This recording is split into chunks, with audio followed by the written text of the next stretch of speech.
नाज़रीन अवां ॾिसी रहिया आहियो सच्चाई न्यूज़ में भलीकार आऊं आहियां किरण नाज़रीन ख़बर शामिल कयूं था मधे जी मां त मधे जी वेझो गाहेजा थाणे जी हद में बदमनी चोट चढ़ी वई। गाहेजा पुलिस जी रट मुकम्मल तौर ख़त्म थी वई आहे।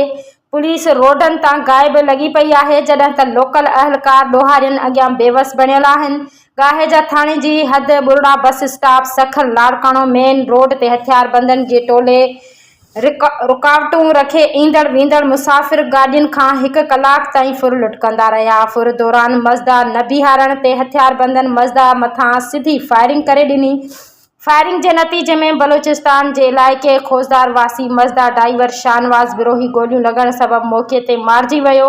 1 कलाक ताईं हथियारबंद मुसाफ़िरनि खां फुर लुटकंदा रहिया पर हद जी गश्ती पुलिस रोड तां गायब रही। होॾां हथियारबंद आसानी सां फ़रार थी विया आहिनि। अहिड़ी अमल ख़िलाफ़ ड्राइवरनि ऐं मुसाफ़िरनि सखर लाड़काणो मेन रोड ते पुलिस ऐं हथियारबंदनि जे नाजाइज़नि ख़िलाफ़ एहतजाज कयो।